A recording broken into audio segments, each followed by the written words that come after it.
America के Washington में संसद भवन के पास बम होने का दावा करने वाले शख्स ने सरेंडर किया। फ्लॉयड रे रोजबेरी पुलिस कर रही है कड़ी पूछताछ। करीब 4 घंटे तक दहशत में रहे लोग, पूरे इलाके को खाली करा लिया गया। यूएनएससी बैठक में विदेश मंत्री एस जयशंकर का बिना नाम लिए पाकिस्तान पर प्रहार। कहा, कुछ देशों का जैश और लश्कर के आतंकियों को समर्थन। ऐसे देश आतंक के खिलाफ लड़ाई कमजोर कर रहे हैं। विदेश मंत्री एस जयशंकर ने आतंकवाद को दुनिया के लिए खतरा बताया। यूएनएससी में भारत ने कहा, हमारे पड़ोस में आईएसआईएस खोरासन ज्यादा ताकतवर हो गया है, जो लगातार पांव पसारने की कोशिश कर रहा है। यूएनएससी की बैठक में रूस का बयान। कहा, हम अफगानिस्तान में सिर्फ उन राजनीतिक ताकतों का सहयोग करेंगे जिनका आतंकवाद से कोई संबंध नहीं। अफगानिस्तान पर चर्चा के लिए नाटो के विदेश मंत्रियों की आज अहम बैठक। नाटो महासचिव जेन्स स्टोल्टेनबर्ग ने आपातकालीन मीटिंग बुलाई। अफगानिस्तान से भारतीयों को जल्द से जल्द सुरक्षित निकालने का काम जारी। अमेरिकी सेना ने 150 भारतीयों को कतर एयरवेज से दोहा भेजा। अब सभी को दिल्ली लाया जाएगा। सूफी इस्लामिक बोर्ड के प्रवक्ता कौसर हसन का अजमेर शरीफ दरगाह के खादिम सरवर चिश्ती पर गंभीर आरोप। कहा, ये लोग पाकिस्तान के जरिए तालिबान की भारत में एंट्री कराना चाहते हैं। अजमेर शरीफ दरगाह के खादिम सरवर चिश्ती ने आरोपों को सिरे से नकारा। बोले, हम तालिबान की मुखालफत करते हैं। इसको लेकर पहले भी वीडियो जारी कर चुका हूं। अफगानिस्तान में तालिबान के खिलाफ गुस्सा। स्वतंत्रता दिवस पर काबुल समेत कई शहरों में प्रदर्शन। एबीपी न्यूज को मिला काबुल एयरपोर्ट पर फायरिंग का वीडियो, 3 लोगों की मौत। काबुल समेत कई शहरों में तालिबान के खिलाफ प्रदर्शन। न्यूज एजेंसी रॉयटर्स के मुताबिक असदाबाद में भी स्वतंत्रता दिवस रैली में तालिबान की फायरिंग, कई लोगों के मारे जाने की खबर। अफगानिस्तान में स्वतंत्रता दिवस पर तालिबान ने इस्लामिक अमीरात ऑफ अफगानिस्तान के निर्माण का ऐलान किया। कहा, हर मुल्क से रखेंगे संबंध। अफगानिस्तान के वरिष्ठ नेताओं के प्रतिनिधिमंडल ने चेतावनी दी। कहा, अगर तालिबान पिछली गलतियों को दोहराता है तो लंबे समय तक सरकार में नहीं रहेगा। अफगानिस्तान पर कब्जे के 4 दिन के अंदर ही तालिबान में फूट। बख्शखा तालिबान ने पश्तून तालिबान पर अपने लीडर को कैद करने का आरोप लगाया। न्यूज एजेंसी हरियाणा का दावा। अमेरिकी विमान से गिरकर मरने वालों में अफगानिस्तान की राष्ट्रीय फुटबॉल टीम के खिलाड़ी जकी अनवारी भी शामिल थे। तालिबान की धमकी पर बोले अमेरिका के राष्ट्रपति जो बाइडेन, अफगानिस्तान में हमारे सैनिक तब तक डटे रहेंगे जब तक हर अमेरिकी को वहां से निकाल नहीं लिया जाता। हथियारों को लेकर अमेरिका का बड़ा फैसला। अफगानिस्तान पर तालिबान के कब्जे के बाद अफगान सरकार की हथियारों की बिक्री पर रोक लगाई। चीन और पाकिस्तान के विदेश मंत्रियों की फोन पर हुई बातचीत। अफगानिस्तान के मौजूदा हालात को लेकर चर्चा हुई। तालिबान को लेकर चीन के विदेश मंत्रालय के प्रवक्ता हुआ चुनयिंग ने कहा, तालिबान अब ज्यादा साफ और तर्कसंगत दिखाई दे रहा है। उम्मीद है कि वो अपने वादों को पूरा करेगा। आगे बढ़ते हुए अब राजनीति से जुड़ी हुई कुछ अहम खबरें फटाफट अंदाज में। दिल्ली में गृह मंत्री अमित शाह के घर यूपी चुनाव को लेकर करीब 3.5 घंटे मंथन। राज्य में 5 से 7 मंत्री बनाए जाने पर चर्चा हुई। पार्टी अध्यक्ष जेपी नड्डा, यूपी के सीएम योगी आदित्यनाथ, बीएल संतोष, स्वतंत्र देव सिंह और सुनील बंसल शामिल हुए। बीजेपी अध्यक्ष जेपी नड्डा का आज से 2 दिनों का उत्तराखंड दौरा। चुनावी तैयारियों को लेकर 8 अहम बैठकें करेंगे। मुंबई में बीजेपी की जन आशीर्वाद यात्रा के दौरान केंद्रीय मंत्री नारायण राणे ने बाल ठाकरे को श्रद्धांजलि दी। स्मृति स्थल से उनके जाने के बाद शिव सैनिकों ने जगह का शुद्धिकरण किया। नारायण राणे की जन आशीर्वाद यात्रा को लेकर मुंबई पुलिस ने 7 एफआईआर दर्ज की है। कोरोना काल में बिना इजाजत रैली निकालने का आरोप है। प्रधानमंत्री नरेंद्र मोदी आज सुबह 11 बजे सोमनाथ में कई परियोजनाओं का लोकार्पण करेंगे। वीडियो कॉन्फ्रेंसिंग के जरिए होगा कार्यक्रम। समुद्र दर्शन पथ, सोमनाथ प्रदर्शनी केंद्र और पुराने मंदिर के नए बने परिसर का उद्घाटन का कार्यक्रम है। राज्यों को ओबीसी की लिस्ट बनाने का अधिकार मिला। ओबीसी बिल पर राष्ट्रपति रामनाथ कोविंद की मुहर के बाद कानून लागू। दिल्ली में सोनिया गांधी के नेतृत्व में शाम 4 बजे विपक्ष के नेताओं की बैठक। कांग्रेस शासित राज्यों के मुख्यमंत्रियों के साथ शरद पवार, ममता बनर्जी और उद्धव ठाकरे भी शामिल होंगे। पूर्व प्रधानमंत्री राजीव गांधी की आज 77वीं जयंती। सुबह 7:30 बजे राजीव गांधी के समाधि स्थल पर कांग्रेस के कार्यक्रम का आयोजन।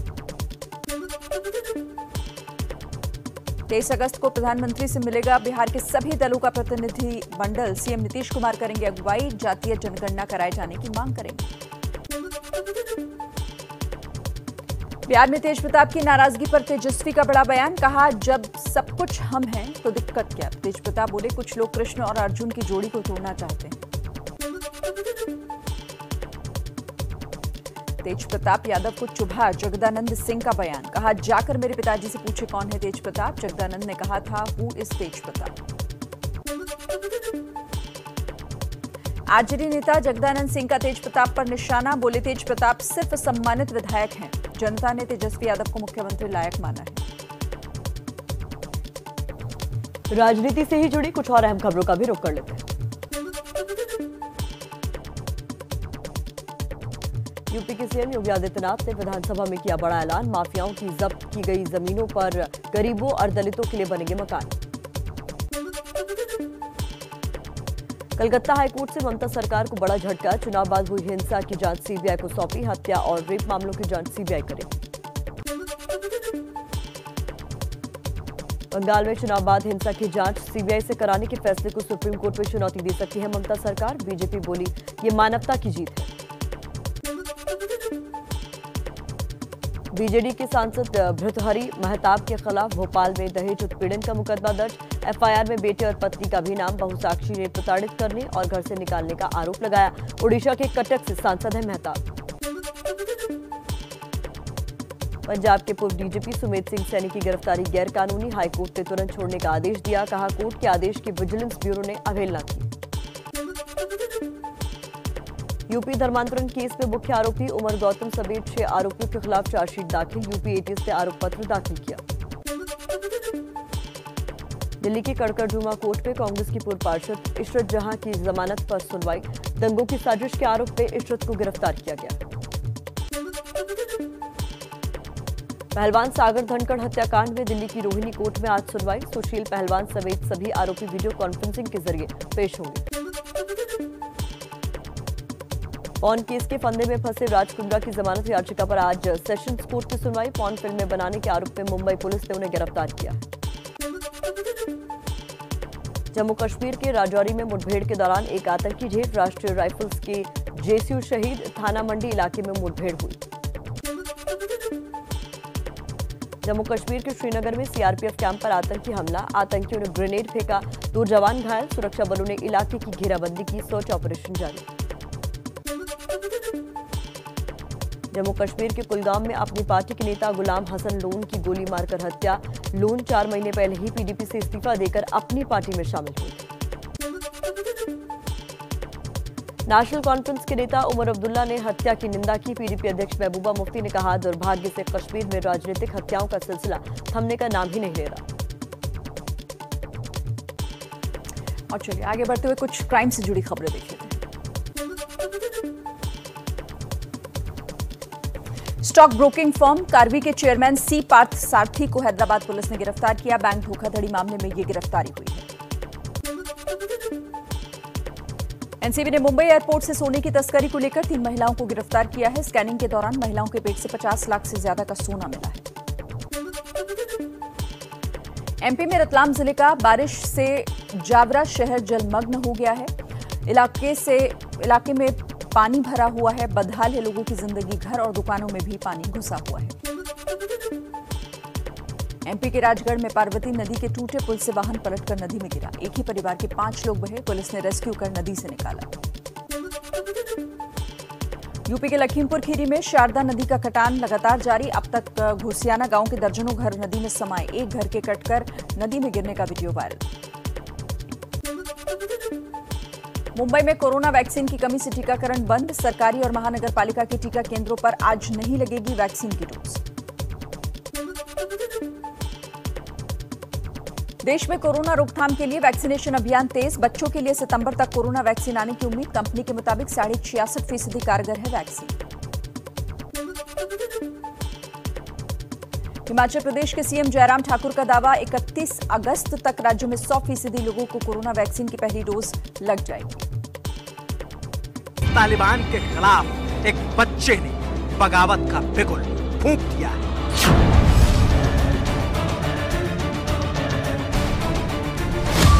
जब तालिबान के टेरर के सामने तमाम अफगान लड़ाका या तो भाग खड़े हुए या तो तालिबान से जा मिले।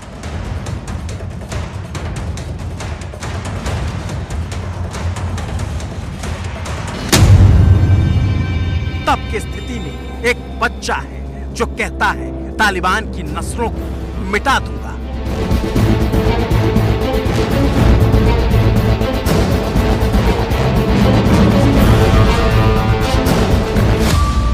जब सारी उम्मीदें टूटने लग गई, जब सारी आस तालिबान के आगे छूटने लग गई, तब यही एक बच्चा है जिसकी तरफ सिर्फ अफगानिस्तान ही नहीं पूरी दुनिया उम्मीद भरी निगाहों से देख रही है।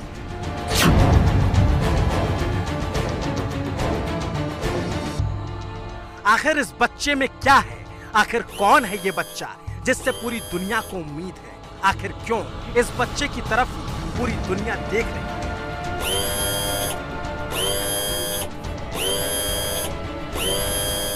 आखिर क्यों लग रहा है कि सिर्फ यही बच्चा तालिबान को हरा सकता है? तो जवाब है, ये कोई आम बच्चा नहीं, और ये बच्चा अब बच्चा भी नहीं।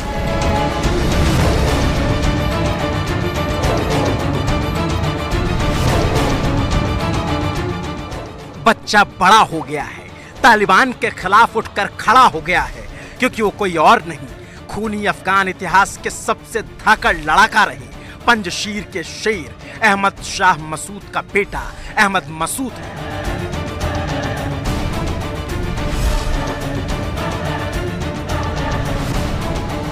जिसने खामोश हो चुकी तमाम आवाजों के बीच इंकलाब की आवाज को बुलंद कर दिया है और अमेरिका के अखबार वॉशिंगटन पोस्ट में लिखकर कह दिया है, मैं आज पंजशीर की घाटी से अपने पिता के नक्शे कदम पर चलने के लिए तैयार हूँ। मुजाहिदीन लड़ाकों के साथ लिखता हूँ जो एक बार फिर तालिबान के खिलाफ मुकाबले के लिए तैयार है। हमारे पास गोला बारूद और हथियार के भंडार हैं, जिन्हें हमने अपने पिता के समय धैर्यपूर्वक इकट्ठा किया है, क्योंकि हम जानते थे कि ये दिन आ सकता है।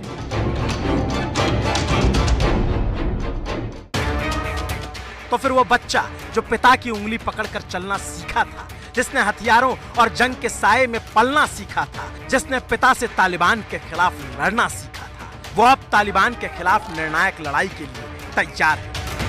और अहमद मसूद के लड़ाकों ने अब हथियार उठा लिए। जिनके चेहरे पर ठीक से दाढ़ी तक नहीं आई, उन्होंने अपनी सरजमी के लिए राइफलें तान ली है और खड़े हो गए हैं पंजशीर के नए शेर अहमद मसूद के साथ, जिसने कह दिया है 1998 में जब मैं 9 साल का था, मेरे पिता मुजाहिद कमांडर अहमद शाह मसूद ने अपने सैनिकों को उत्तरी अफगानिस्तान की पंजशीर घाटी में एक गुफा में इकट्ठा किया। मेरे पिता की लड़ाई तालिबान शासन के खिलाफ थी। तालिबान और अलकायदा के इशारे पर 9 सितंबर 2001 को उनकी हत्या कर दी गई। और ये लिखते हुए पंजशीर के शेर के बच्चे को अब न सिर्फ अपने पिता के हत्यारों का बदला लेना है, बल्कि उसे अफगानिस्तान को भी बचाना है, क्योंकि पंजशीर ही इकलौता गढ़ है जो बचा हुआ है तालिबान के आतंक से, जहां तक तालिबान अब तक पहुंच नहीं पाया। और बच्चे बच्चे को तालिबान के खिलाफ अब तैयार किया जा रहा है। और तालिबान के खतरे से बचाने के लिए अहमद मसूद अब अपने लड़ाकों को तैयार कर रहे हैं।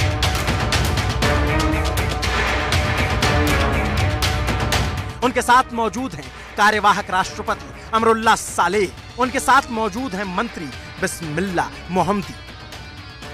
There is no way I can surrender to the Taliban. None. No way. और सब मिलकर एक ऐसी सेना तैयार करने में जुटे हैं जो पहले की तरह तालिबान को हरा सके, क्योंकि अब अहमद मसूद के कंधों पर वो जिम्मा है जो कभी उनके पिता अहमद शाह मसूद ने उठाया था, गुरिल्लों को इकट्ठा कर तालिबान को हराया। अहमद शाह मसूद ने अलग अलग मुजाहिदों के गुट को तालिबान के खिलाफ 90 के दशक में एकजुट किया था। अलग अलग कबीले थे, अलग अलग सरदार थे। जनरल अब्दुल रशीद दोस्तम, अब्दुल अली माजरी, बदरुद्दीन रब्बानी, हुसैन अंसारी, हाजी अब्दुल कादिर, करीम खलीली, ये तमाम अफगानिस्तान के कबीलों के सरदार और मुजाहिद थे जिन्हें अहमद शाह मसूद ने एकजुट किया था। इन सब ने मिलकर एक गठबंधन बनाया, नॉर्दर्न अलायंस, और नॉर्दर्न अलायंस ने अमेरिका के साथ मिलकर 2001 में तालिबान को मात दी और आगे चलकर वो मुख्यधारा की राजनीति में शामिल हुए और 20 साल शांति से सरकार चलती रही आजादी के साथ। लेकिन अमेरिका के जाने के बाद अब फिर से तालिबानी आक्रांताओं ने देश को कब्जे में ले लिया है। तो एक बार फिर से सभी कबीलों को एकजुट करने की जिम्मेदारी शाह मसूद के बेटे अहमद मसूद पर है और वो वॉशिंगटन पोस्ट में लिखते हुए दुनिया को आगाह करते हैं कि तालिबान अकेले अफगान लोगों की कोई समस्या नहीं है। तालिबान के नियंत्रण में अफगानिस्तान निसंदेह कट्टरपंथी इस्लामी आतंकवाद का गढ़ बन जाएगा। यहाँ एक बार फिर लोकतंत्र के खिलाफ साजिश रची जाएगी। चाहे कुछ भी हो जाए, मेरे मुजाहिदीन लड़ाके और मैं अफगान स्वतंत्रता के अंतिम गढ़ के रूप में पंजशीर की रक्षा करेंगे। हमारा मनोबल बरकरार है। हम अनुभव के साथ जानते हैं कि हमें क्या करना है, लेकिन हमें और अधिक हथियार, अधिक गोला बारूद और अधिक आपूर्ति की आवश्यकता है। यानी एक तरफ वो लड़ाकों को एकजुट कर रहे हैं और दूसरी तरफ बाहरी दुनिया से तालिबान के खिलाफ मदद मांग रहे हैं। और अफगानिस्तान के पत्रकार भी मानते हैं कि अगर मदद हुई तो उनमें वो मादा है जो तालिबान को मात दे सके। क्या अहमद मसूद तालिबान को हरा सकता है? जी हाँ, आपको मैं बता दूं कि पंजशीर में इस वक्त इतना असलहा है कि वो कई साल तक पाकिस्तान के खिलाफ और पाकिस्तान का जो ये टट्टू हैं तालिबान, इनके खिलाफ लड़ सकता है। और ये तालिबान को खुद भी पता है कि ये अहमद शाह मसूद का बेटा है और ये लोग पंजशीरी लोग हैं और इनको हराना तालिबान के लिए इतना आसान नहीं है। अगर दुनिया इनको सिर्फ इकोनॉमिकली सपोर्ट कर ले तो बाकी असलहे की कोई कमी नहीं है उनके पास। यानी सभी को उम्मीद है कि पंजशीर की घाटी के शेर एक बार फिर से उठ खड़े होंगे। तालिबान के आतंक से ज्यादा उनके हौसले बड़े होंगे, क्योंकि पंजशीर पूरे अफगानिस्तान का इकलौता ऐसा प्रांत है जिसे तालिबान अब तक छू नहीं पाया है। यहाँ सारी एंटी तालिबान फोर्सेस जमा हो रही हैं। बस दुनिया उनका साथ दे जाए, और आज नहीं तो कल दुनिया को साथ तो देना ही पड़ेगा, क्योंकि तालिबान आतंक की बात करता है और मसूद लोकतंत्र की, वो लोकतंत्र जिसके लिए उनके पिता ने कुर्बानी तक दी। अफगानिस्तान में अमेरिका को तालिबान से एक और बड़ा खतरा पैदा हो गया है। देखिए, तालिबान ने खुफिया जानकारी से लैस अमेरिकी मिलिट्री की बायोमेट्रिक डिवाइसेस को अपने कब्जे में ले लिया है। इन डिवाइस में अमेरिकी सेना और उन अफगानी नागरिकों की जानकारी है जिन्होंने युद्ध में अहम भूमिका निभाई थी। खुफिया डेटा का आधार अफगानियों पर लटकी तलवार। तालिबान के पास अमेरिकी राज का खजाना, आंखों का स्कैन, उंगलियों के निशान, मजबूत हुआ तालिबान।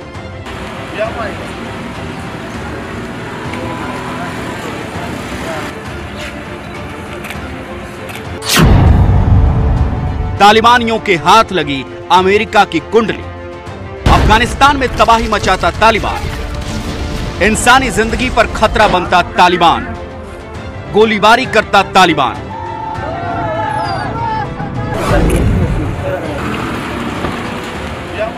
अफगानिस्तान के शासन प्रशासन पर कब्जे के बाद तालिबान के हाथ ऐसी डिवाइस लगी है जिसके बाद काबुल से लेकर वॉशिंगटन तक खलबली मच गई है, जिसके बाद डर का माहौल कई गुना बढ़ गया है।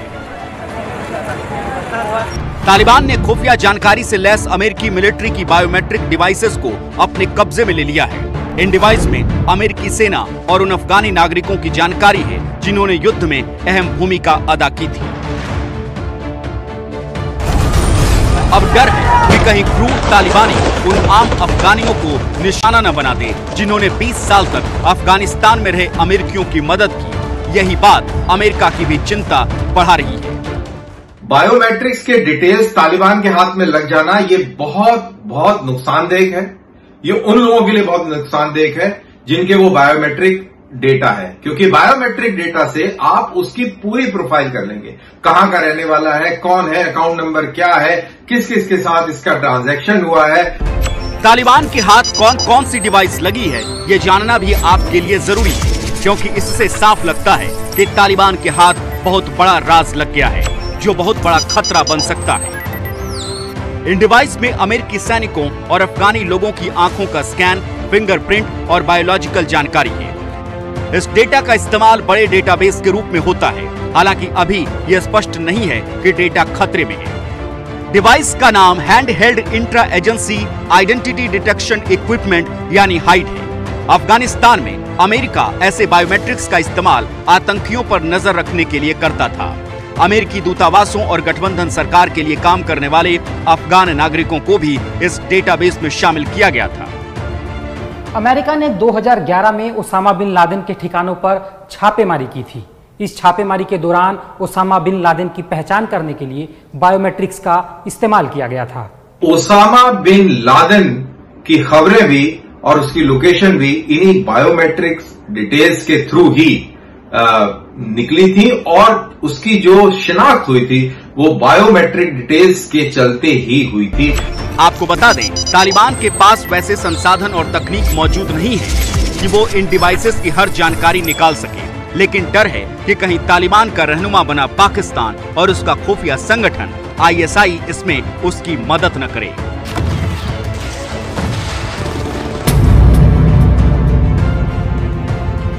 तो नमस्ते भारत देख रहे हैं आप। पाकिस्तान का तालिबान प्रेम आजकल उमड़ कर बाहर आ रहा है और इस प्यार का नुकसान अब पाकिस्तान के क्रिकेट पर भी पड़ने लगा है।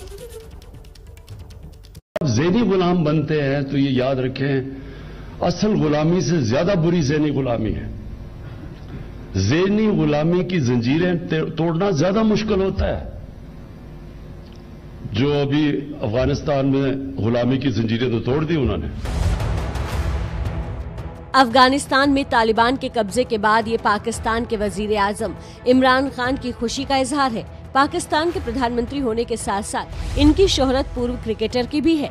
तालिबान के काबुल में काबिज होने के बाद इमरान जिस जश्न में डूबे हैं, उसकी कीमत उन्हें अपने मुल्क में क्रिकेट की जमीन बंजर कर चुकानी पड़ सकती है। सितंबर में न्यूजीलैंड को पाकिस्तान में 3 वनडे और 5 T20 मैच खेलने आना है। इस दौरे पर अब तालिबान के आतंक के बादल छा गए हैं, जिसका हवन खुद पाकिस्तान कर रहा है। सुरक्षा कारणों से न्यूजीलैंड के खिलाड़ी चिंतित हैं और न्यूजीलैंड क्रिकेट बोर्ड ने खिलाड़ियों से पहले सुरक्षा सलाहकार को पाकिस्तान रवाना करने का फैसला किया है। न्यूजीलैंड के बाद इंग्लैंड को भी पाकिस्तान का दौरा करना है, लेकिन अब इस दौरे पर भी सस्पेंस बढ़ गया है। ये साल 2009 के मार्च महीने की तस्वीर है, जब पाकिस्तान दौरे पर आई श्रीलंका टीम पर लाहौर के गद्दाफी स्टेडियम में आतंकी हमला हो गया था, जिसके बाद पाकिस्तान में क्रिकेट मैच बंद हो गए। पाकिस्तान की टीम खान बदोशी में मैच खेलती रही। 10 साल तक दुनिया की बड़ी क्रिकेट टीमों ने आतंक के डर से पाकिस्तान में कदम नहीं रखे। जिम्बाब्वे, केन्या और अफगानिस्तान जैसी टीम ने एक सीरीज खेली। 2019 में श्रीलंका की टीम पाकिस्तान में वनडे और T20 सीरीज खेलने पहुंची। पाकिस्तान ने एक बार फिर क्रिकेट की बजाय आतंक के खेल को चुना है और दुनिया भर के क्रिकेटर पाकिस्तान जाने से कतराने लगे हैं। चलिए बुलेटिन की शुरुआत कर लेते हैं इस वक्त की बड़ी खबर के साथ। जम्मू कश्मीर में आतंकियों के साथ मुठभेड़ चल रही है, जिस पर एक बड़ा अपडेट आया है। सुरक्षा बलों ने मुठभेड़ के दौरान एक आतंकी को ढेर कर दिया है। आतंकी की पहचान अभी नहीं हो सकी है। जम्मू कश्मीर के पामपोर इलाके में एनकाउंटर जारी है। सुरक्षा बल पूरे इलाके को घेर कर सर्च ऑपरेशन चला रही है। तो जम्मू कश्मीर के पामपोर में आतंकियों से मुठभेड़ अब भी जारी है। इस इलाके में सुरक्षा बलों का ऑपरेशन चल रहा है लगातार, और इस मामले में एक बड़ी कामयाबी ये हासिल हुई है कि एक आतंकी को ढेर कर दिया गया है, जिसकी अभी पहचान नहीं हो सकी है। तो जम्मू कश्मीर में अवंतीपुरा में ये सर्च ऑपरेशन अब भी जारी है, जहां पर आतंकियों की खोजबीन की जा रही है सुरक्षा बलों द्वारा। यहां पर एक कामयाबी हासिल हुई है, एक आतंकी को ढेर कर दिया गया है, जिसकी पहचान अब तक नहीं हो सकी है। तो पूरे इलाके को घेर कर सर्च ऑपरेशन चला रही है सुरक्षा बल, और इस इलाके को फिलहाल कॉर्डन ऑफ कर दिया गया है। मारा गया जो आतंकी है उसकी पहचान अभी नहीं हो सकी। इस मामले में जो भी अपडेट होगा आगे आप तक पहुंचाते रहेंगे। जम्मू कश्मीर के राजौरी में मुठभेड़ के दौरान एक आतंकी ढेर। राष्ट्रीय राइफल्स के JCO शहीद। थाना मंडी इलाके में मुठभेड़ हुई। जम्मू कश्मीर के श्रीनगर में CRPF कैंप पर आतंकी हमला। आतंकियों ने ग्रेनेड फेंका, 2 जवान घायल। सुरक्षा बलों ने इलाके की घेराबंदी की, सर्च ऑपरेशन जारी। जम्मू कश्मीर के कुलगाम में अपनी पार्टी के नेता गुलाम हसन लोन की गोली मारकर हत्या। लोन 4 महीने पहले ही PDP से इस्तीफा देकर अपनी पार्टी में शामिल हुए थे। नेशनल कॉन्फ्रेंस के नेता उमर अब्दुल्ला ने हत्या की निंदा की। पीडीपी अध्यक्ष महबूबा मुफ्ती ने कहा, दुर्भाग्य से कश्मीर में राजनीतिक हत्याओं का सिलसिला थमने का नाम नहीं ले रहा है। अमेरिका के वॉशिंगटन में संसद भवन के पास बम होने का दावा करने वाले शख्स ने सरेंडर किया। फ्लाइड रे रोजबेरी पुलिस इस पूरे मामले में कड़ी पूछताछ कर रही है। करीब 4 घंटे तक दहशत में रहे लोग पूरे इलाके को खाली करा लिया गया। पाकिस्तान के पंजाब प्रांत के बहावल नगर में मुहर्रम जुलूस के दौरान बड़ा धमाका, 3 की मौत, 50 से ज्यादा घायल। यूएनएससी बैठक में विदेश मंत्री एस जयशंकर का बिना नाम लिए पाकिस्तान पर प्रहार। कहा, कुछ देशों का जैश और लश्कर के आतंकियों को समर्थन। ऐसे देश आतंक के खिलाफ लड़ाई कमजोर कर रहे हैं। विदेश मंत्री एस जयशंकर ने आतंकवाद को दुनिया के लिए खतरा बताया। यूएनएससी में भारत ने कहा, हमारे पड़ोस में आईएसआईएस खुरासन ज्यादा ताकतवर हो रहे हैं, जो लगातार पांव पसारने की कोशिश में है। यूएनएससी की बैठक में रूस का बयान। कहा, हम अफगानिस्तान में सिर्फ उन राजनीतिक ताकतों का सहयोग करेंगे जिनका आतंकवाद से कोई संबंध नहीं। अफगानिस्तान पर चर्चा के लिए नाटो के विदेश मंत्रियों की आज अहम बैठक। नाटो महासचिव जेंस स्टोल्टनबर्ग ने आपातकालीन मीटिंग बुलाई है। अफगानिस्तान से भारतीयों को जल्द से जल्द सुरक्षित निकालने का काम जारी। अमेरिकी सेना ने 150 भारतीयों को कतर एयरवेज से दोहा भेजा। अब सभी को दिल्ली लाया जाएगा। मशहूर शायर मुनव्वर राणा ने तालिबान का समर्थन किया है। एबीपी न्यूज से कहा, तालिबान को लेकर जल्दबाजी की जा रही है। औरतों के लिए हिजाब और दूसरे नियम तो सऊदी अरब में भी हैं, वहां कौन सा तालिबान है? भारत में तालिबान का समर्थन करने वालों पर बरसे यूपी के सीएम योगी आदित्यनाथ। कहा, ऐसे लोगों को बेनकाब करना चाहिए। मुनव्वर राणा, मौलाना मसूद मदनी जैसे लोगों ने तालिबान के पक्ष में बयान दिया था। सूफी इस्लामिक बोर्ड के प्रवक्ता कौसर हसन का अजमेर शरीफ दरगाह के खादिम सरवर चिश्ती पर गंभीर आरोप। कहा, ये लोग पाकिस्तान के जरिए तालिबान के भारत में एंट्री कराना चाहते हैं। अजमेर शरीफ दरगाह के खादिम सरवर चिश्ती ने आरोपों को सिरे से खारिज किया। बोले, हम तालिबान की मुखालिफत करते हैं, इसे लेकर पहले भी वीडियो जारी कर चुका हूं। अफगानिस्तान के पूर्व राष्ट्रपति अशरफ गनी के सलाहकार ने एबीपी न्यूज से बातचीत की। रिजवानुल्लाह अहमद जई ने मौजूदा तालिबान को पुराने तालिबान से अलग बताया। कहा, तालिबान सभी पक्षों को साथ लेकर सरकार गठित करे। अफगानिस्तान में जारी है तालिबान के खिलाफ प्रदर्शन। काबुल में राष्ट्रपति भवन के करीब अफगानिस्तान के झंडे के साथ प्रदर्शनकारियों ने अफगानिस्तान के समर्थन और पाकिस्तान के विरोध में नारेबाजी। काबुल में अफगान महिलाओं का तालिबान के खिलाफ प्रदर्शन। अफगानिस्तान के स्वतंत्रता दिवस के मौके पर आजादी की मांग की। तालिबान के विरोधी अमीरुल्लाह सालेह ने प्रदर्शन करने वालों को सलाम किया। अफगानिस्तान में तालिबान के खिलाफ गुस्सा। स्वतंत्रता दिवस पर काबुल समेत कई शहरों में प्रदर्शन। एबीपी न्यूज को मिला काबुल एयरपोर्ट पर फायरिंग का वीडियो, 3 लोगों की मौत। काबुल समेत कई शहरों में तालिबान के खिलाफ प्रदर्शन। न्यूज एजेंसी रॉयटर्स के मुताबिक असदाबाद में भी स्वतंत्रता दिवस रैली में तालिबान की फायरिंग, कई लोगों के मारे जाने की खबर।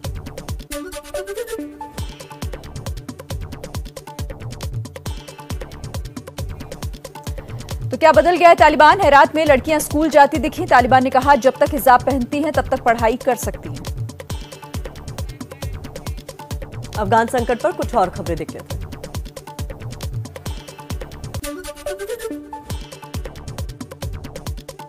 अफगानिस्तान के स्वतंत्रता दिवस पर तालिबान ने इस्लामिक अमीरात अफगानिस्तान के निर्माण का ऐलान किया। कहा, हर मुल्क से रखेंगे संबंध।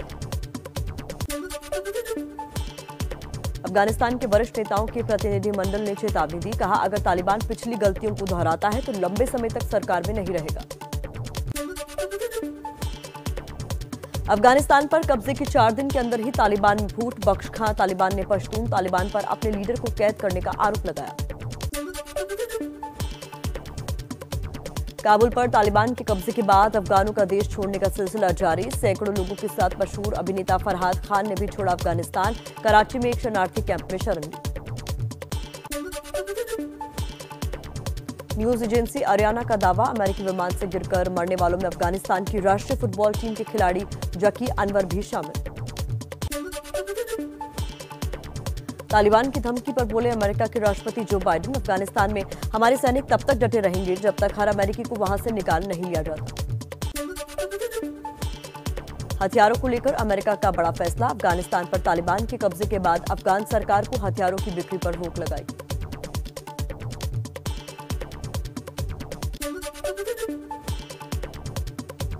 चीन और पाकिस्तान के विदेश मंत्रियों की फोन पर हुई बातचीत, अफगानिस्तान के मौजूदा हालात को लेकर चर्चा की।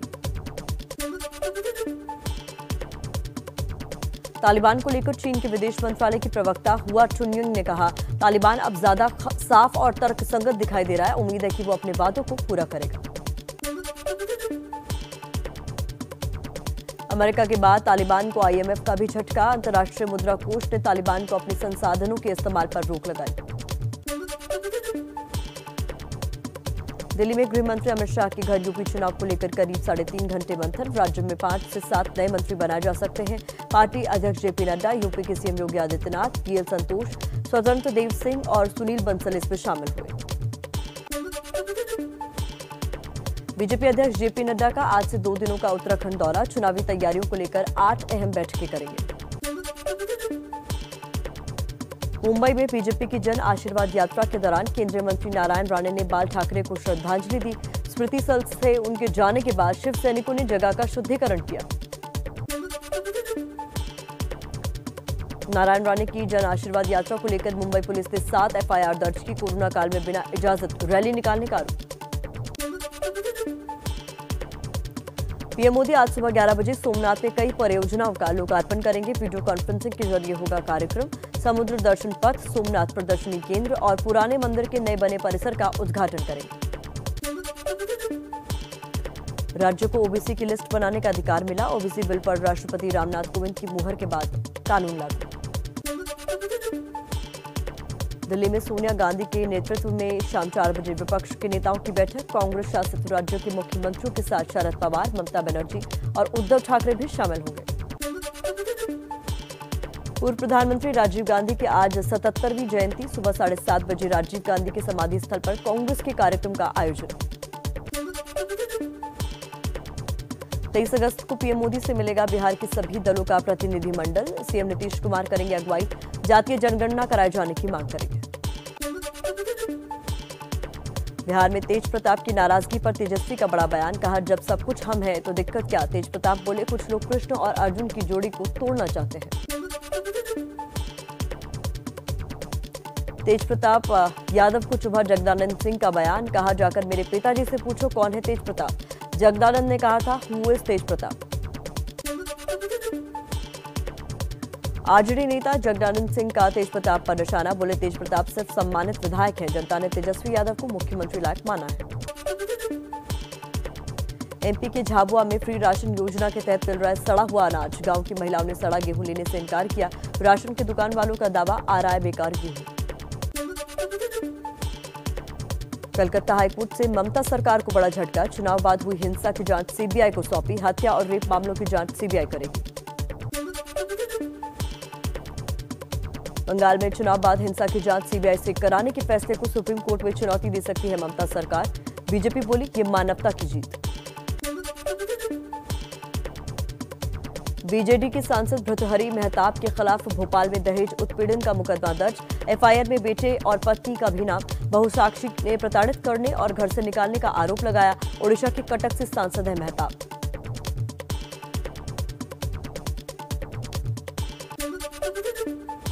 पंजाब के पूर्व डीजीपी सुमेध सिंह सैनी की गिरफ्तारी गैर कानूनी, हाईकोर्ट ने तुरंत छोड़ने का आदेश दिया, कहा कोर्ट के आदेश की विजिलेंस ब्यूरो ने अवहेलना की। यूपी धर्मांतरण केस में मुख्य आरोपी उमर गौतम समेत 6 आरोपियों के खिलाफ चार्जशीट दाखिल, यूपी एटीएस ने आरोप पत्र दाखिल किया। दिल्ली की कड़कड़डूमा कोर्ट में कांग्रेस की पूर्व पार्षद इशरत जहां की जमानत पर सुनवाई, दंगों की साजिश के आरोप में इशरत को गिरफ्तार किया गया। पहलवान सागर धनखड़ हत्याकांड में दिल्ली की रोहिणी कोर्ट में आज सुनवाई, सुशील पहलवान समेत सभी आरोपी वीडियो कॉन्फ्रेंसिंग के जरिए पेश होंगे। स्टॉक ब्रोकिंग फर्म कार्वी के चेयरमैन सी पार्थ सारथी को हैदराबाद पुलिस ने गिरफ्तार किया है, बैंक से धोखाधड़ी मामले में गिरफ्तारी की है। एनसीबी ने मुंबई एयरपोर्ट से सोने की तस्करी को लेकर 3 महिलाओं को गिरफ्तार किया। स्कैनिंग के दौरान महिलाओं के पेट से 50 लाख से ज्यादा का सोना मिला। एमपी के सीएम शिवराज सिंह चौहान ने बाढ़ पीड़ित शिवपुरी का दौरा किया। पीड़ितों के लिए कई वादे किए, अधिकारियों को चेतावनी दी। कहा, राहत काम में गड़बड़ी करने वालों को नौकरी करने लायक नहीं छोड़ूंगा। एमपी में रतलाम जिले का बारिश से जावरा शहर जलमग्न हुआ। इलाके में भरे पानी से बदहाल हुई लोगों की जिंदगी, घर और दुकानों में भी घुसा पानी। एमपी के राजगढ़ में पार्वती नदी के टूटे पुल से वाहन पलटकर नदी में गिरा। एक ही परिवार के 5 लोग बहे। पुलिस ने रेस्क्यू कर नदी से निकाला। यूपी के लखीमपुर खीरी में शारदा नदी का कटान लगातार जारी। अब तक घुसियाना गांव के दर्जनों घर नदी में समाये। एक घर के कटकर नदी में गिरने का वीडियो वायरल। पीलीभीत में शारदा नदी का कहर जारी। फसलों की बर्बादी के बाद गांव की तरफ बढ़ रहा बाढ़ का पानी। लोगों का प्रशासन पर समय से बचाव का काम शुरू नहीं करने का आरोप। गोरखपुर में घाघरा और रोहिन नदी के बाद राप्ती ने धरा रौद्र रूप। 36 गांव बाढ़ से घिरे। ग्रामीणों की सुविधा के लिए 55 छोटी बड़ी नावें तैनात की। मुंबई में कोरोना वैक्सीन की कमी से टीकाकरण बंद। सरकारी और महानगर पालिका के टीका केंद्र पर आज नहीं लगेगी वैक्सीन की डोज। लखनऊ में सीएम योगी ने ओलंपिक पदक विजेताओं का सम्मान किया। गोल्डन बॉय नीरज चोपड़ा समेत सभी पदक विजेताओं को सम्मान राशि दी। कोर्ट रूम में करीब 8 घंटे की बहस के बाद जब पंजाब हरियाणा हाईकोर्ट ने अपना फैसला सुनाया तो पूर्व डीजीपी सुमेध सिंह सैनी को बड़ी राहत मिल गई। पंजाब के पूर्व डीजीपी सैनी के केस को राज्य की सियासत से जोड़कर देखा जाता है। ऐसा क्यों है, ये समझने के लिए पहले आपको बताते हैं कि कल कोर्ट ने क्या कहा। पंजाब विजिलेंस ब्यूरो ने सैनी को गैर कानूनी ढंग से पुलिस की शक्तियों का दुरुपयोग करके गिरफ्तार किया और हाईकोर्ट के आदेशों की अवहेलना की। एक मैटर की 2 एफआईआर नहीं हो सकती। सैनी को जिस एफआईआर में अग्रिम जमानत मिली थी और जिस एफआईआर में उनको गिरफ्तार किया गया, दोनों के तथ्य एक जैसे हैं। आगे से अगर सैनी को किसी भी मामले की जांच में बुलाना हो तो पुलिस उनको 1 हफ्ते का नोटिस देगी। जज साहब ने ऑर्डर प्रनाउंस किया कि इलीगलिटी है, ये बिल्कुल unconstitutional and abuse of process of law. So therefore ये सारा ही उन्होंने रिलीज उन्होंने ऑर्डर किया magistrate now to release mister Saini forthwith. अब आपको बताते हैं कि ये पूरा मामला क्या है। सैनी पर आय से ज्यादा संपत्ति का मामला चल रहा है। पिछले 1.5 साल में सैनी के खिलाफ 5 एफआईआर दर्ज हो चुकी हैं। सैनी को सुप्रीम कोर्ट और हाई कोर्ट में हर एफआईआर में अग्रिम जमानत मिली। बावजूद इसके पंजाब विजिलेंस ब्यूरो ने बुधवार को उनको गिरफ्तार कर लिया। इस पूरे मामले में सियासत का एंगल भी है। 2007 में विजिलेंस विभाग का प्रमुख रहते हुए सैनी ने अमरिंदर सिंह, उनके बेटे रणेंद्र सिंह और करीबियों पर भ्रष्टाचार के केस किए थे। सुमेध सैनी ने 1 साल पहले ही हाईकोर्ट में याचिका दाखिल कर ये अंदेशा जताया था कि कैप्टन सरकार उन पर झूठे केस बना सकती है। पूर्व डीजीपी सैनी की गिनती पंजाब में आतंकवाद का खात्मा करने वाले पुलिस अफसरों में होती है। हिट लिस्ट में होने के कारण उनको Z+ श्रेणी की सुरक्षा मिली हुई है। शुक्रिया श्रीन, इन तमाम अपडेट्स के लिए। वापस आते रहेंगे और इन अपडेट्स तक आपको ये सारे अपडेट्स पहुंचाते रहेंगे। बात कर लेते हैं अफगानिस्तान की। तालिबान को अफगानिस्तान पर कब्जा किए हुए अभी चंद दिन ही बीते हैं, लेकिन उसके आतंक की लंबी दास्तान शुरू हो चुकी है। हम आपको तालिबान से चोट खाए ऐसे लोगों का जख्म दिखाते हैं। अफगानिस्तान के दर्द को बयान करने वाले ये 5 चेहरे, 50 जख्म। देखिए हमारी खास पेशकश।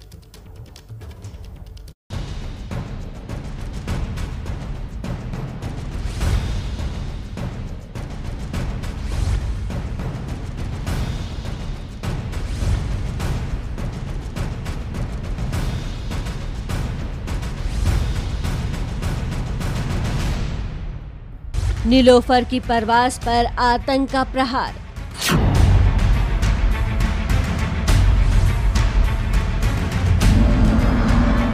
जकी के सपनों की टूट गई सांसें। तालिबान ने शाहरुख को बना दिया शरणार्थी। आतंक ने छीनी रुखसार की रौनक। काबुल की कुर्सी पर तालिबान के दिन को उंगली पर गिना जा सकता है, लेकिन दर्द की दास्तान तलाशने चलेंगे तो आपको एक भी हाथ खाली न मिलेगा। आतंक की आग में जल रहे अफगानिस्तान के दर्द की दास्तान काबुल से कैलिफोर्निया तक फैली है। आज आपको उन 5 चेहरों पर पसरे दर्द से रूबरू कराएंगे जो नए अफगानिस्तान के सपनों के चेहरे थे।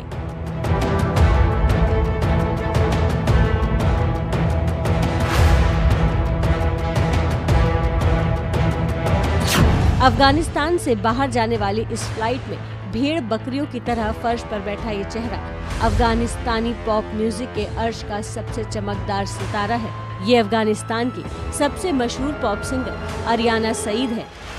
आज तालिबान के जुल्म सितम से जिंदगी ने सुर बदला तो जान बचाने के लिए अरियाना इसी भीड़ का हिस्सा बन गई हैं। पॉप सिंगिंग के लिए अरियाना को धमकी तो पहले ही मिलती थी, लेकिन 15 अगस्त को तालिबान के काबुल पहुंचने के बाद अरियाना की जिंदगी में तूफान आ गया। अरियाना को जान बचाने के लिए अमेरिकी सेना के विमान से कतर भागना पड़ा।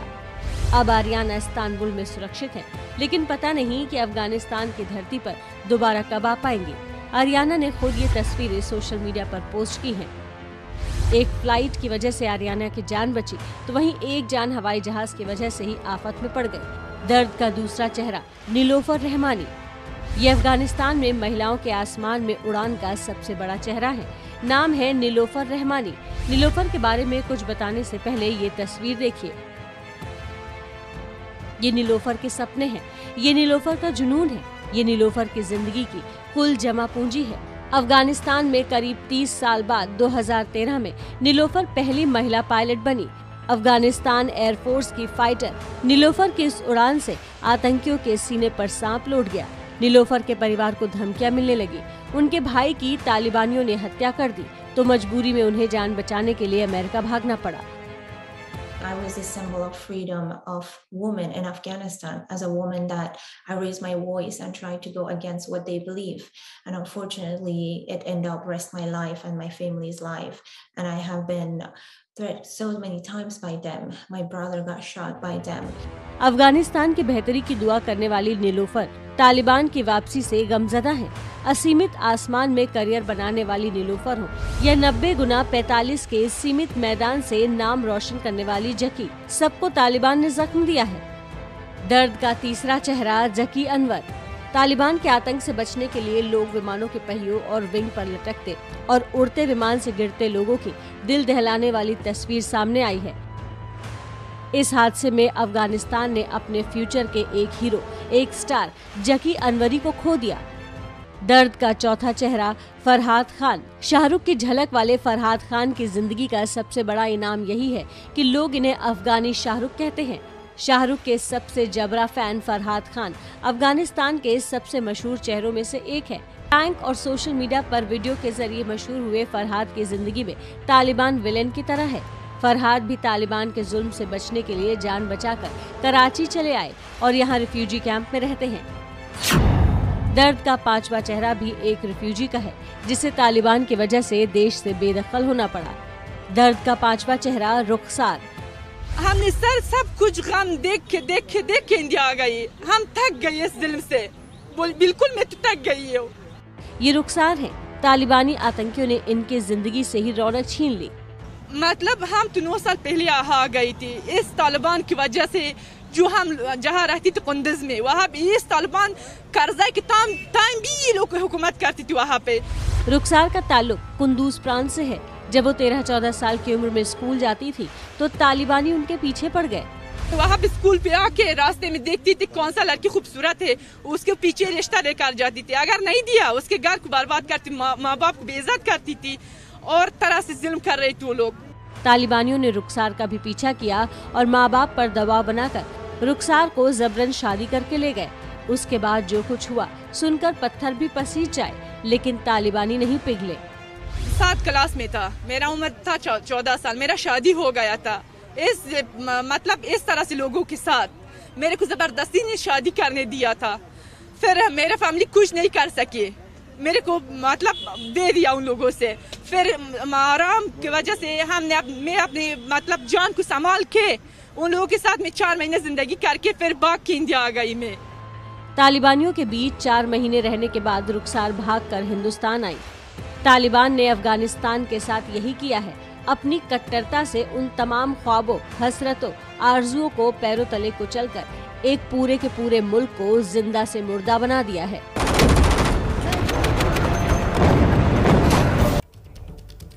आइए कुछ तस्वीरें आपको दिखाते हैं। देश के पूर्व प्रधानमंत्री राजीव गांधी की जयंती है आज, 77वीं जयंती, और देखिए इस मौके पर राहुल गांधी पहुंचे हैं श्रद्धांजलि देने के लिए। तस्वीरें आ रही हैं, वो सीधी तस्वीरें आपको दिखाते हैं। इस वक्त राहुल गांधी को आप देख रहे हैं, अपने पिता और देश के पूर्व प्रधानमंत्री राजीव गांधी की 77वीं जयंती के मौके पर श्रद्धा सुमन अर्पित करने के लिए दिल्ली के वीरभूमि में इस वक्त मौजूद हैं। तो समाधि स्थल पर सीधी तस्वीरें हैं राहुल गांधी। 77वीं जयंती और इस मौके पर कई जगहों पर कांग्रेस की तरफ से कई कार्यक्रम भी आयोजित किए गए हैं अलग अलग जगहों पर। पिता राजीव गांधी को इस वक्त श्रद्धांजलि दे रहे हैं राहुल गांधी। कई और कांग्रेस नेताओं को भी आप साफ देख रहे हैं इन तस्वीरों के जरिए। पवन बंसल भी राहुल गांधी के साथ मौजूद हैं, अधीर रंजन भी इन तस्वीरों में दिखाई दे रहे हैं। और देखिए कांग्रेस के कई कार्यकर्ता और कई बड़े नेता भी इस वक्त वीरभूमि में समाधि स्थल पर मौजूद हैं राजीव गांधी को श्रद्धा सुमन अर्पित करने के लिए। सभी कांग्रेस के नेता इस वक्त तस्वीरें आप देख रहे हैं। स्वागत है मयंक आपका एबीपी न्यूज पर। तो मयंक, इस हफ्ते की सबसे अहम खबर तो देखिए यही है कि एक लंबे समय के बाद कोई फिल्म थिएटर में रिलीज हुई है, अक्षय कुमार की बेल बॉटम। तो कैसा रिस्पॉन्स है दर्शकों का? सबसे पहले तो मैं कह दूं कि मैं इस वक्त अपने घर मुंबई में हूं और मुंबई हिंदी सिनेमा का भी घर है, पर ये जो फिल्म जो इतने ऑलमोस्ट 1.5 साल बाद एक मेजर थिएट्रिकल रिलीज जो आई है बॉलीवुड की, वो मुंबई में रिलीज नहीं हुई है। मुझे बकायदा यहाँ से सूरत जाना पड़ा, आधे घंटे की फ्लाइट है एक फिल्म को देखने के लिए। और अगर ये फिल्म एक्सपेक्टेशंस पर खरी नहीं उतरती तो मैं तो अपने बाल नोच देता, बट ऐसा नहीं हुआ थैंकफुली। जो प्रॉमिस करती है वो डिलीवर करती है। एक स्पाई स्टोरी है, around late 70s mid 80s में सेट है। अगर इसकी तुलना की जाए तो हम आर्गो एक हॉलीवुड फिल्म थी जो बेन एफ्लेक ने बनाई थी, उससे कर सकते हैं कि एक क्रैक टीम हो जो जाती है एक फॉरेन सॉइल में, एक हॉस्टेज क्राइसिस है और अपने सिटीजन्स को सिक्योर करने के लिए। एग्जैक्टली वैसा ही होता है इस फिल्म में। बट अगर आर्गो जैसी या किसी हॉलीवुड फिल्म में अगर आप मसाला डालें या बॉलीवुड की मसाला डालें तो सबसे बड़ा डर ये रहता है कि यार भर के ये आइटम सॉन्ग ना भर दें इसमें, या इतना ज्यादा जिंगोइज्म ना हो, इतनी ज्यादा हाइपर नेशनलिज्म ना हो, इतनी पेट्रियोटिज्म की ना हो कि एकदम आदमी के गले नहीं उतरे। पर ये सब नहीं है इस फिल्म में। एक हार्डकोर स्पाई थ्रिलर की तरह ही चलती है, इसी तरह उसकी शुरुआत होती है, उसी तरह उसकी अंत होती है। It's a fabulous Right. अच्छा मयंक, पिछले हफ्ते तक शेरशाह और भूत जैसी जो बड़ी फिल्में ओटीटी प्लेटफॉर्म पर रिलीज हुई, लेकिन बेल बॉटम ने थिएटर खुलने का इंतजार किया। तो क्या लगता है आपको कि क्या अब फिर से बॉक्स ऑफिस पर भीड़ जुटने का दौर जो है वो लौट रहा है? देखिए, बाय डेफिनेशन सिनेमा तो वो होता है जो आप किसी हॉल में देखें, पॉपकॉर्न हो आपके साथ ऐसे लोग हों जिनको आप जानते नहीं हैं और वो साथ में रिस्पॉन्ड कर रहे हों, चाहे हंस रहे हों या सीटियां या तालियां मार रहे हों। ये सब बातें इस फिल्म में होती हैं और ये सब बातें किसी भी ओटीटी रिलीज में, चाहे वो कितनी भी अच्छी फिल्म हो या कितनी भी अच्छी सीरीज हो, वो सब बातें नहीं होती हैं। तो जो सिनेमा का जो एक अपना एक एक्सपीरियंस है वो जारी रखना बहुत जरूरी है। एंड जिन राज्यों में, जिन शहरों में ये थिएटर्स खुल चुके हैं, आई थिंक उनको ये फिल्म देखना चाहिए प्योरली बिकॉज दो चीजें, एक तो एक बड़े स्क्रीन एंटरटेनमेंट की जो मैंने बात कही, प्लस ये फिल्म 3D में है। 3D में शायद इसलिए है, I mean in terms of experience, film का एक्सपीरियंस कोई खास बदलता नहीं है 3D में इस फिल्म को होने से, बट 3D इसलिए क्योंकि आप इसको इंटरनेट में आप पायरेट नहीं कर सकते हैं, आप इसके पायरेटेड वर्जन नहीं देख सकते हैं बिकॉज वो ठीक से जिस तरह से उसको दिखाया गया है स्क्रीन पर, बड़े स्क्रीन पर, वो आपको ऑनलाइन नहीं मिलेगा। एंड ऑफ कोर्स कुछ हफ्ते लगेंगे इसको ओटीटी में आने के लिए। सो ये दर्शकों को वापस थिएटर में लाने से इससे बेहतर मैं तो एग्जांपल नहीं जानता हूं। एंड इन्होंने बकायदा पैंडेमिक के दौरान शूट किया है स्कॉटलैंड में जाकर, एंड वो दिखता है, वो एफर्ट दिखता है इस फिल्म में। ठीक है, बहुत शुक्रिया आपका मयंक हमारे साथ जुड़ने के लिए और इस पर बातचीत करने के लिए। Thank you.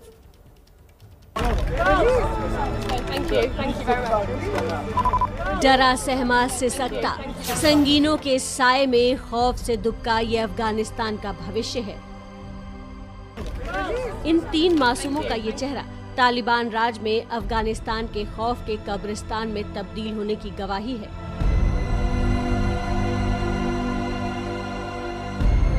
काबुल एयरपोर्ट पर अपने बच्चों को किसी तरह सुरक्षित अफगानिस्तान से बाहर ले जाने की जद्दोजहद में लगी इस मां के लिए हर बंदूकधारी खतरा है, चाहे वो तालिबानी हो या फिर एयरपोर्ट पर मौजूद अमेरिकी सैनिक।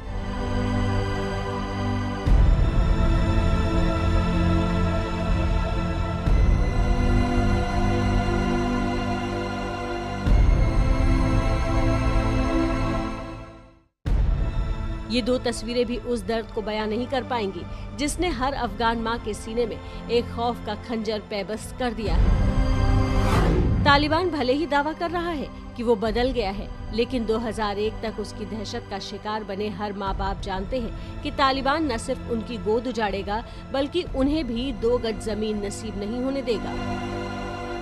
भाई साहब, आप कहाँ जाना चाहते हो? मैं यहाँ से निकलना चाहता हूँ। क्यों भाई साहब, क्यों निकलना चाहते हो? यहाँ हालात बहुत डेंजरस है भाई। तो आपको ऐसा नहीं लगता कि आप लोग मिलके सब सामना करो? कौन किसके साथ? ये तो सारे जानवर हैं। ये आंकड़े देखिए जो दुनिया के हर माँ बाप का कलेजा चीर देगा।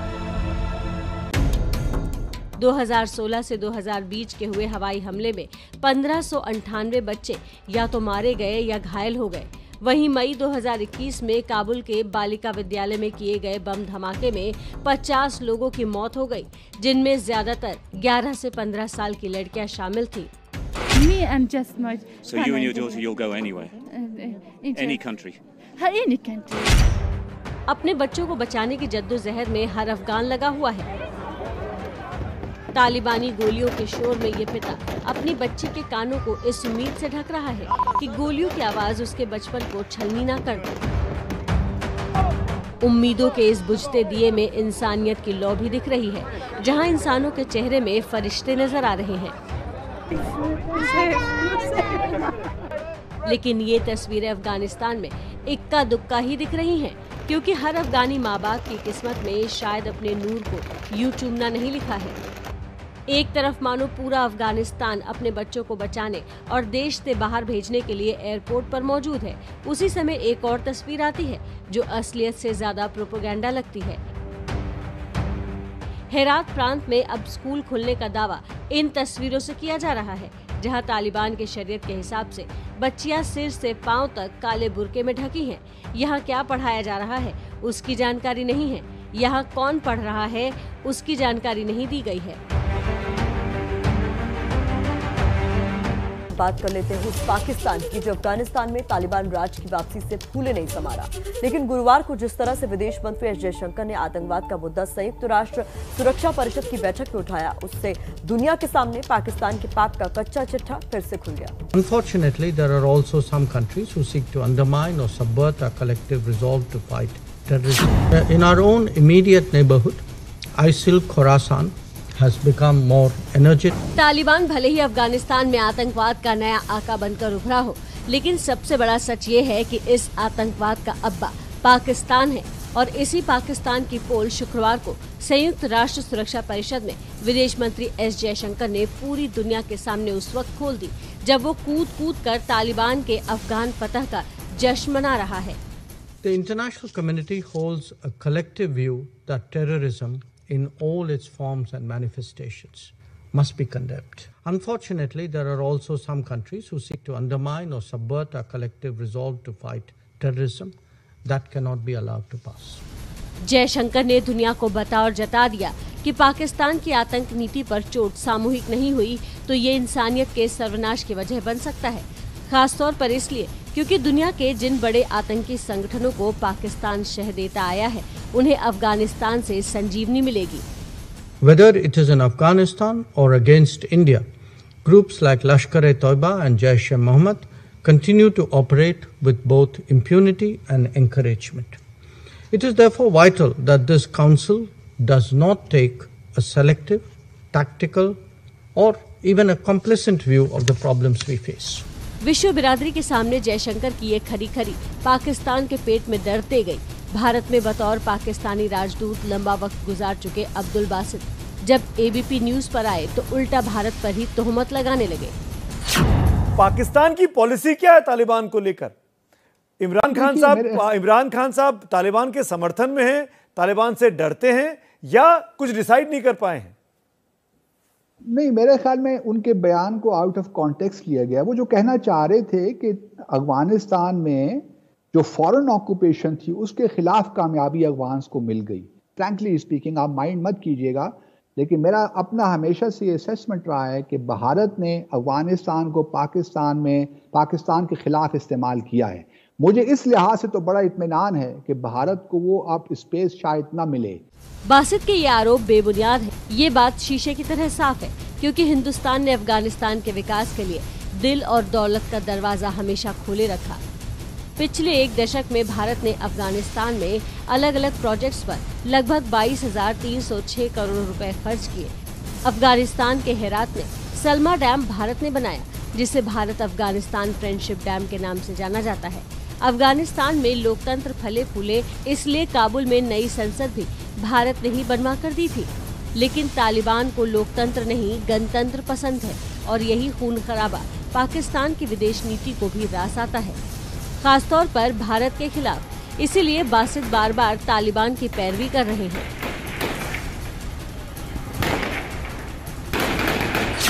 महिलाओं पर अत्याचार करना सड़कों पर शुरू हो चुका है। काबुल से, कंधार से वो तस्वीरें सामने आ रही हैं।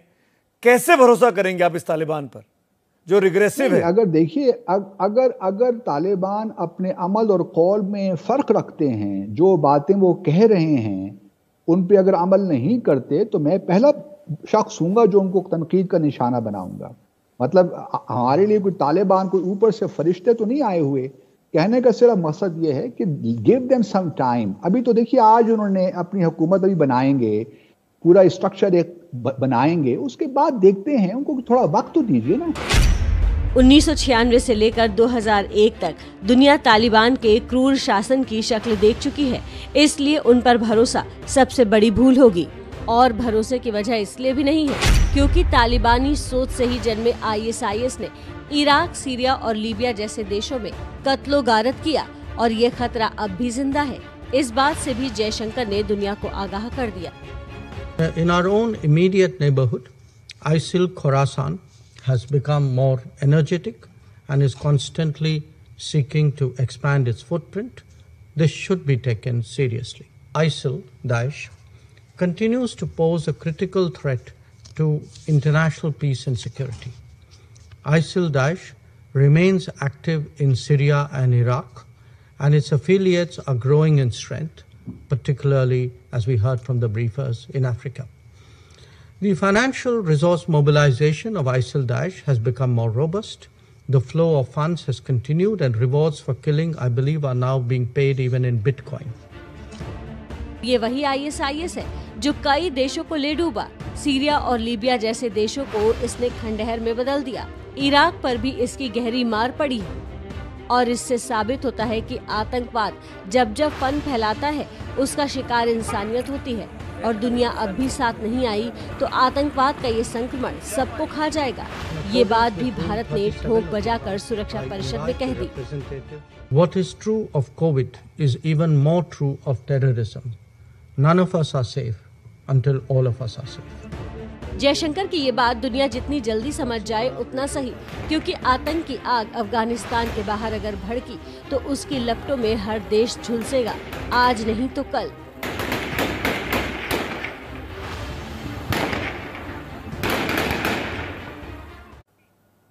तो देखिए, अफगानिस्तान में आगे क्या होगा, ये सवाल भारत के लिए भी बेहद अहम हो जा रहा है, क्योंकि विदेश नीति से लेकर कूटनीति तक पर इसका असर पड़ेगा।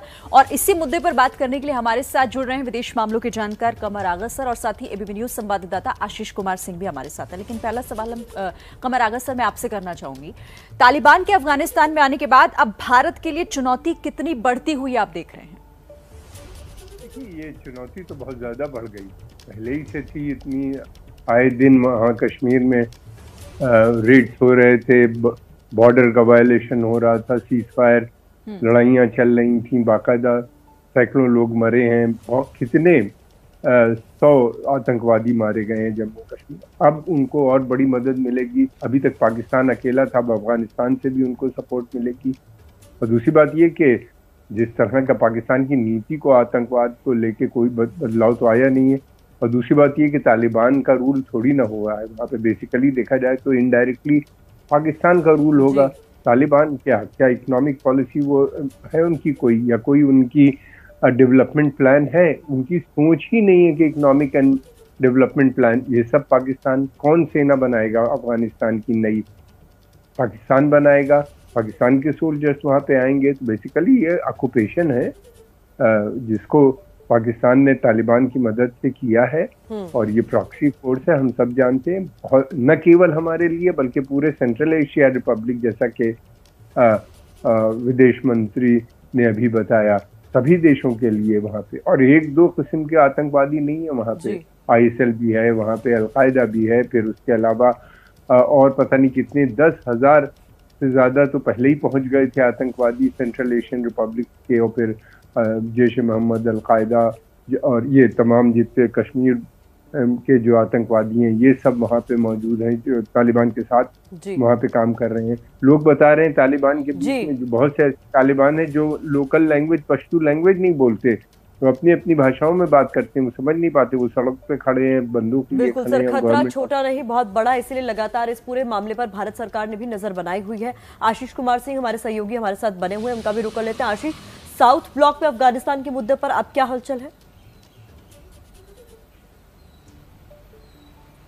देखिए, अफगानिस्तान पे फिलहाल तो वेट एंड वॉच है प्रतिमा, कि पहले तालिबान ये तय तो करे जो दूसरे पक्षों से बात करके कि किस तरह की गवर्नमेंट वहाँ इस्टेब्लिश होती है।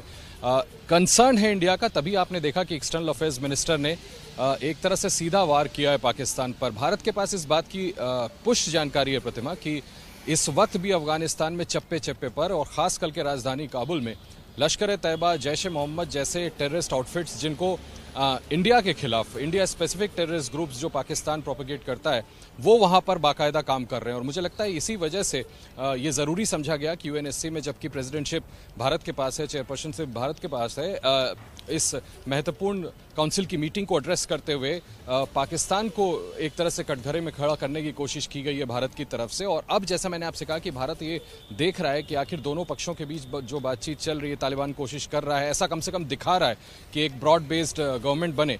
अगर ऐसी कोई गवर्नमेंट बनती है तो भारत के प्रति तालिबान का अप्रोच क्या होता है, उस आधार पर यह तय होगा कि भारत और अफगानिस्तान के रिश्ते आगे कैसे रहने वाले हैं। प्रतिमा? बिल्कुल आशीष, और देखिए यही तमाम इस वक्त जो परिस्थितियां बनी हुई हैं, भारत उस पर नजर रखे है कि किसी भी कोई भी परिस्थिति होती है, किसी भी तरह की स्थिति अफगानिस्तान में हो, उस पर भारत आगे के लिए तैयार है। शुक्रिया आपका कमर आगा सर, आपका भी, आशीष आपका भी हमारे साथ जुड़ने के लिए। फिलहाल आगे बढ़ते हैं, बात उत्तर प्रदेश की कर लेते हैं, क्योंकि यहां पर जल्द ही मंत्रिमंडल विस्तार हो सकता है। यूपी विधानसभा चुनाव की रणनीति तय करने के लिए कल सीएम योगी आदित्यनाथ ने दिल्ली आकर गृह मंत्री अमित शाह और पार्टी अध्यक्ष जेपी नड्डा से मुलाकात की, जिसमें इस बात को लेकर चर्चा हुई कि यूपी कैबिनेट में 5 से 7 नए मंत्री बनाए जाएंगे।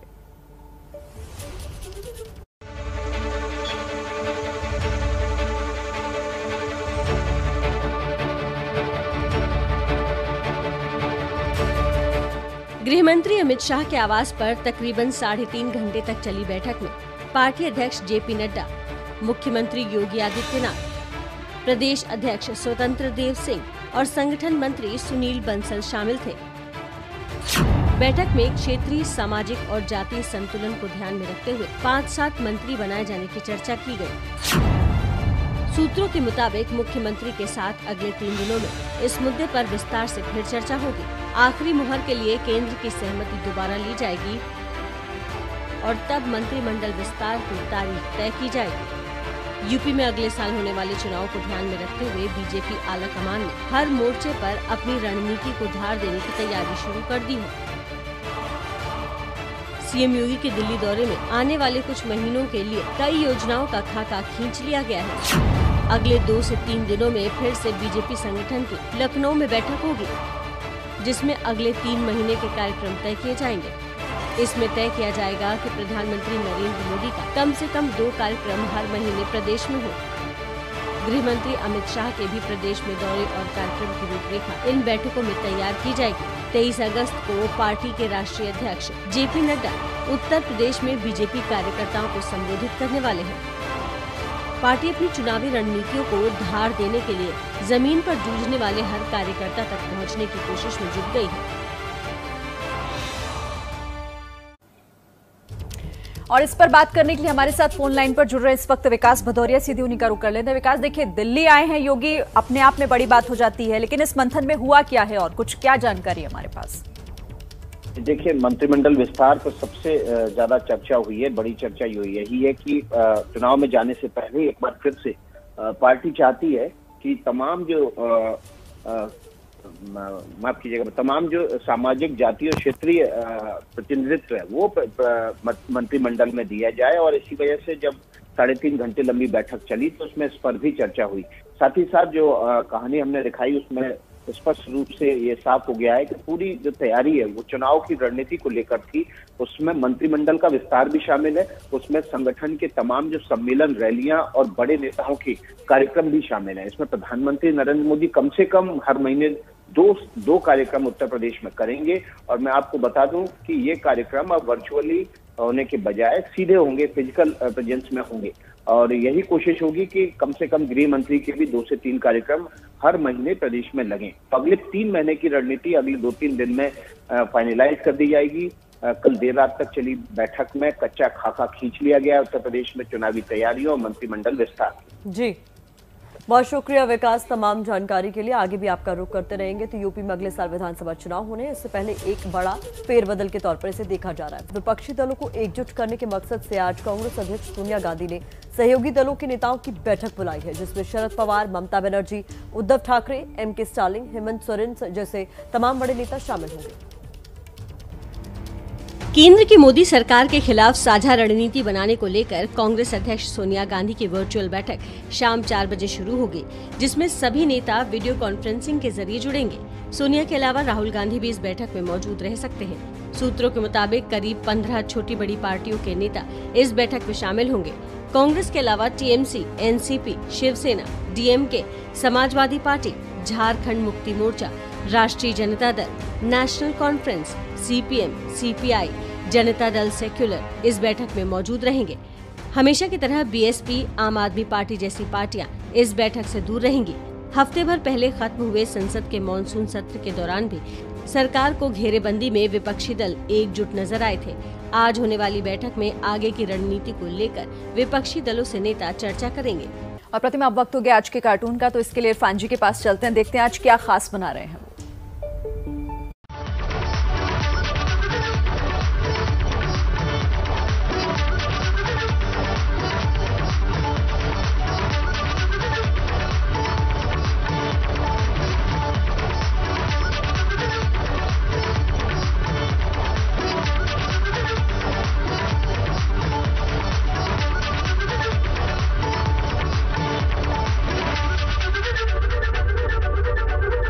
मुझे लगता है कार्टून कंप्लीट हो गया। इरफान जी का रुख कर लेने चाहिए। इरफान जी, आपका कार्टून आज का है तो बहुत इंटरेस्टिंग। पश्चिम बंगाल की जो मौजूदा स्थिति है उसको दर्शाते हुए आपने बखूबी इस कार्टून में लिख दिया है कि अब खेला नहीं, जांच होगी।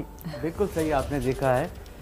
चुनावी हिंसा की जांच अब सीबीआई करेगी, जैसा कि हाईकोर्ट ने कल निर्देश दिया है। तो देखना यह है कि दीदी ने जो खेला की घोषणा की थी उसका निर्णय जो अब आएगा वो क्या उनके फेवर में उसी तरह का होगा जैसा कि जनता ने दिया था, या कि कुछ और ही तस्वीर आने वाली है। मास्टर क्लास आप लोग बहुत गौर से देख रहे हैं, बहुत बहुत शुक्रिया आपका। इसी तरह से मास्टर क्लास देखते रहिए। इस बार फिर गुरुवार को हम आपके सामने होंगे नए नए टिप्स लेकर। कार्टून देखने के साथ साथ आप कार्टून बनाने भी सीखिए। ज़रूर हमारे साथ जुड़े रहिए।